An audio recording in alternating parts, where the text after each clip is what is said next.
ಕೆಲವೇ ಕ್ಷಣಗಳಲ್ಲಿ ಭವಾನಿ ರೇವಣ್ಣ ನಿರೀಕ್ಷಣಾ ಬೇಲ್ ಭವಿಷ್ಯ ನಿರ್ಧಾರವಾಗಲಿದೆ. ಭವಾನಿ ರೇವಣ್ಣ ಜಾಮೀನು ತೀರ್ಪನ್ನು ನೀಡುತ್ತೆ ಕೋರ್ಟ್. ಸಂತ್ರಸ್ತೆ ಕಿಡ್ನಾಪ್ ಕೇಸ್ನಲ್ಲಿ ಭವಾನಿ ರೇವಣ್ಣಗೆ ಟೆನ್ಷನ್ ಶುರುವಾಗಿದೆ. ಭವಾನಿ ರೇವಣ್ಣ ಅವರಿಗೆ ನಿರೀಕ್ಷಣಾ ಜಾಮೀನು ಸಿಗುತ್ತಾ ಇಲ್ವಾ ಅಥವಾ ಬಂಧನ ಆಗುತ್ತಾ? ಈ ನಿರೀಕ್ಷಣಾ ಜಾಮೀನು ಯಾಕೆ ಹಾಕ್ತಾರೆ ಅಂತ ಹೇಳಿದ್ರೆ ನಮ್ಮನ್ನ ಅರೆಸ್ಟ್ ಮಾಡದೇ ಇರಲಿ ಅಂತ. ಈಗ ಅವ್ರಿಗೆ ಬೇಲ್ ಸಿಗದೇ ಇದ್ರೆ ಖಂಡಿತ ಅರೆಸ್ಟ್ ಆಗ್ತಾರೆ ಭವಾನಿ ರೇವಣ್ಣ. ಕೆಲವೇ ಕ್ಷಣಗಳಲ್ಲಿ ಅವರ ಬೇಲ್ ಭವಿಷ್ಯ ನಿರ್ಧಾರ ಆಗುತ್ತೆ. ಕೋರ್ಟ್ ಈಗ ಭವಾನಿ ರೇವಣ್ಣ ಅವರ ಜಾಮೀನು ತೀರ್ಪನ್ನು ನೀಡುತ್ತೆ.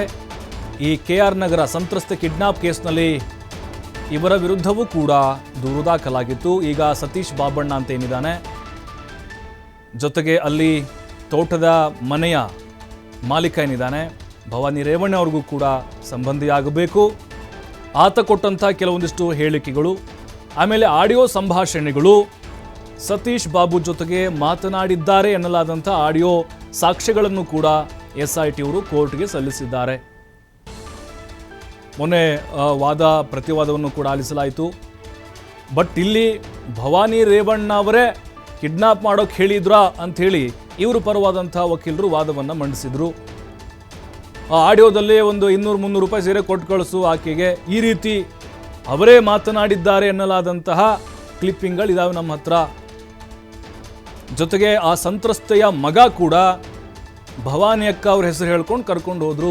ಭವಾನಿ ಅಕ್ಕ ಕರೀತಾ ಇದ್ದಾರಂತೆ, ಬರಬೇಕಂತೆ, ನಮ್ಮಮ್ಮನ ಕರ್ಕೊಂಡು ಹೋದ್ರು ಅಂತ ದೂರು ಕೊಟ್ಟಿದ್ದವನು. ಈಗ ಮತ್ತೆ ಆ ಸಂತ್ರಸ್ತೆ ಒಂದು ವಿಡಿಯೋ ಹೇಳಿಕೆ ಬಿಡುಗಡೆ ಆಯಿತು. ನನಗೇನು ತೊಂದರೆ ಆಗಿಲ್ಲ, ಅದಾದ್ಮೇಲೆ ಇದು ಮೊದಲು. ಹಾಗಾಗಿ ನಿರೀಕ್ಷಣಾ ಜಾಮೀನು ಸಿಗುವಂತಹ ಸಾಧ್ಯತೆಗಳು ಕಡಿಮೆ ಇದೆ. ಭವಾನಿ ರೇವಣ್ಣ ಅವ್ರಿಗೆ ವಿಚಾರಣೆಯನ್ನ ಎದುರಿಸಲೇಬೇಕಾಗುತ್ತೆ.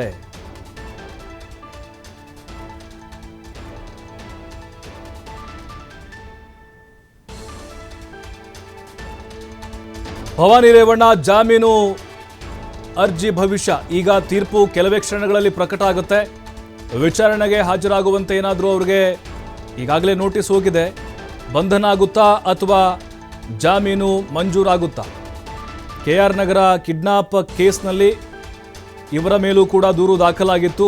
ಸಂತ್ರಸ್ತೆಯ ಮಗ ಇವರ ಹೆಸರನ್ನು ಹೇಳಿದ್ದ, ಅಲ್ಲಿ ದೂರಿನಲ್ಲೂ ಕೂಡ ಇವರ ಹೆಸರು ಉಲ್ಲೇಖ ಆಗಿತ್ತು. ಜೊತೆಗೆ ಕೆಲವೊಂದಿಷ್ಟು ಸಾಕ್ಷ್ಯಾಧಾರಗಳನ್ನು ಕೂಡ SIT ಅಧಿಕಾರಿಗಳು ಕಲೆ ಹಾಕಿದ್ರು. ಭವಾನಿ ರೇವಣ್ಣ ಅವರು ಅಜ್ಞಾತ ಸ್ಥಳದಲ್ಲಿ ಇದ್ದಾರೆ, ಎಲ್ಲಿದ್ದಾರೆ ಅಂತ ಗೊತ್ತಿಲ್ಲ, ಅಬ್ಸ್ಕ್ಯಾಂಡ್ ಆಗಿದ್ದಾರೆ. ಬಟ್ ಈಗ ಕೋರ್ಟ್ ನೀಡುವಂತಹ ತೀರ್ಪು ಏನಾಗಿರುತ್ತೆ? ಭವಾನಿ ರೇವಣ್ಣ ಪರ ವಕೀಲರು ಕೂಡ ಆಲ್ರೆಡಿ ಆ ಮಹಿಳೆ ವಿಡಿಯೋ ಹೇಳಿಕೆ ಬಿಡುಗಡೆ ಮಾಡಿದ್ದಾರೆ.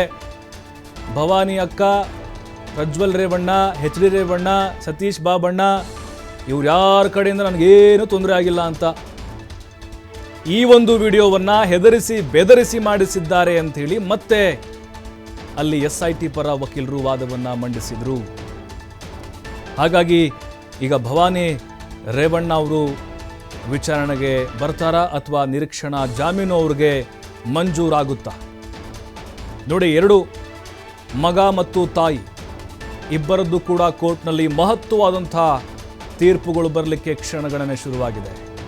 ಅದು ಒಂದೇ ಸಮಯಕ್ಕೆ ಒಂದು ನಿರೀಕ್ಷಣಾ ಜಾಮೀನು, ಇನ್ನೊಂದು ಪ್ರಜ್ವಲ್ದು ಅತ್ಯಾಚಾರ ಆರೋಪ ಪ್ರಕರಣ. ಭವಾನಿ ರೇವಣ್ಣ ಅವರ ಈ ನಿರೀಕ್ಷಣಾ ಜಾಮೀನು ಅರ್ಜಿ ಏನಿದೆ, ವಾದ ಮತ್ತು ಪ್ರತಿವಾದವನ್ನು ಕೂಡ ನ್ಯಾಯಾಲಯ ಕೇಳಿತ್ತು.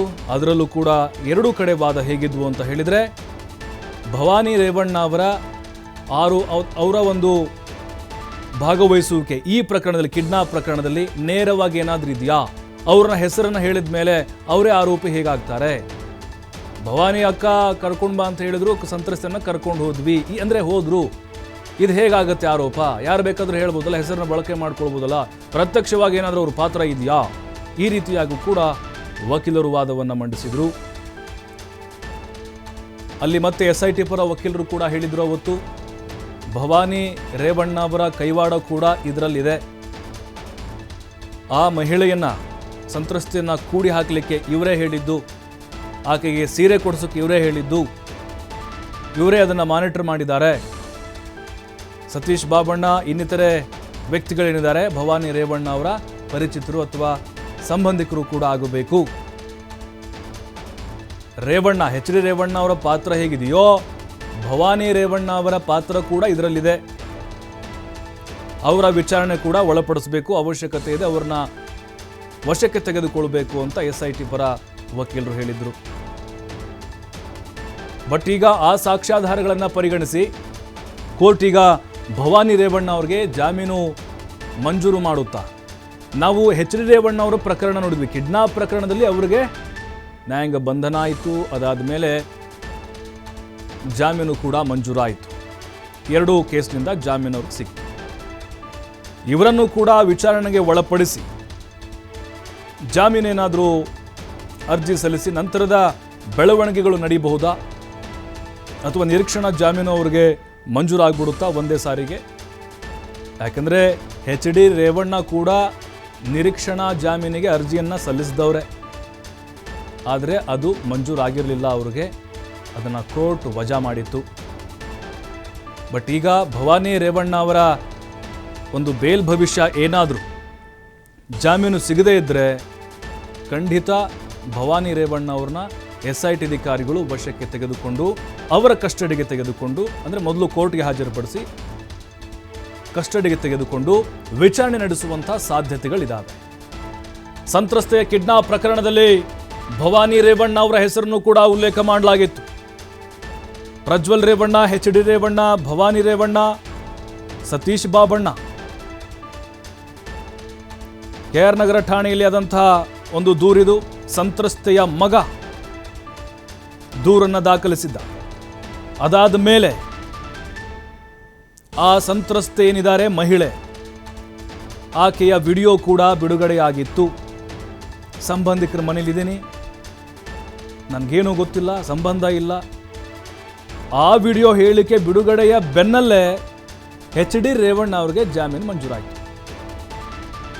ಸಂತ್ರಸ್ತನೇ ಹೇಳಿದ್ದಾರೆ ಅಂತ ಹೇಳಿದಾಗ ಅದನ್ನು ಕೂಡ ಪರಿಗಣನೆಗೆ ತೆಗೆದುಕೊಳ್ಳಲಾಯಿತು. ಆದರೆ ಹೆದರಿಸಿ ಬೆದರಿಸಿ ವಿಡಿಯೋ ಮಾಡಿಸಿದ್ದಾರೆ ಆ ಮಹಿಳೆ ಕಡೆಯಿಂದ ಅನ್ನುವಂಥ ವಾದವನ್ನು ಕೂಡ SIT ಪರ ವಕೀಲರು ಮಾಡಿದರು. ಆದರೆ ಈಗ ಭವಾನಿ ರೇವಣ್ಣ ಅವರ ಬೇಲ್ ಭವಿಷ್ಯ ಏನಾಗುತ್ತೆ? ಯಾಕೆಂದರೆ ನೋಟಿಸ್ ಮೇಲೆ ನೋಟಿಸ್ ಕೊಟ್ಟರು ಕೂಡ ಭವಾನಿ ಅವರು ವಿಚಾರಣೆಗೆ ಹಾಜರಾಗಿರಲಿಲ್ಲ, ಇಲ್ಲಿವರೆಗೂ ಹಾಜರಾಗಿಲ್ಲ. ಅವರು ಎಲ್ಲಿದ್ದಾರೆ ಅನ್ನೋದು ಕೂಡ ಗೊತ್ತಿಲ್ಲ.